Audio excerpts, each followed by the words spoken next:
2013 Mercedes B-Class, the B250. Slightly bigger and apparently a much better engine. Let's go see what it's like.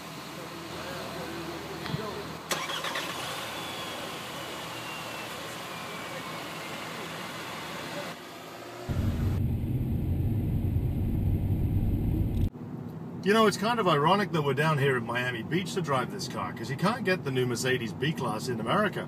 They don't want it. I guess it's because it's too small, and they think of it as a hatchback. It is a 5-door hatch, I guess. But they have it in most of the rest of the world, and they have it in Canada, which is all that really matters to me.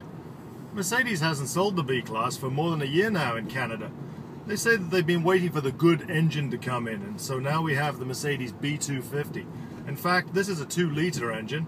There are other ones available in Europe, but not in Canada. They're just bringing in the largest one they can find, and of course they're not bringing in a diesel either, just a gas-powered engine. This car keeps getting compared to the old B-Class, but you know, it's a very different vehicle.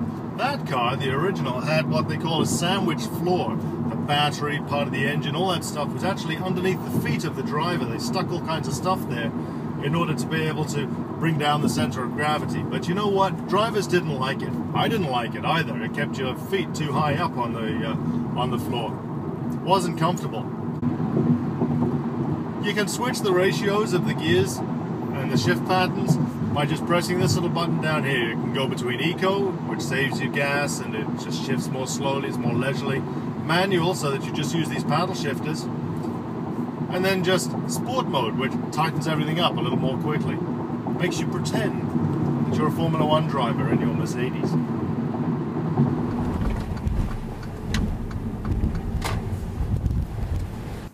Mercedes is very pleased that this car saves you gas compared to the old B200. The B250 engine uses at least a couple of liters less per 100 kilometers than the old one, which adds up. It comes in at 6.8 liters per 100 kilometers combined, city and highway. Mind you, don't forget, that's premium gas. It means that you're going to be paying a lot more for what you're using. There are other cars out there that don't need to have premium gas. Do you want to spend that extra 10 cents a liter or more?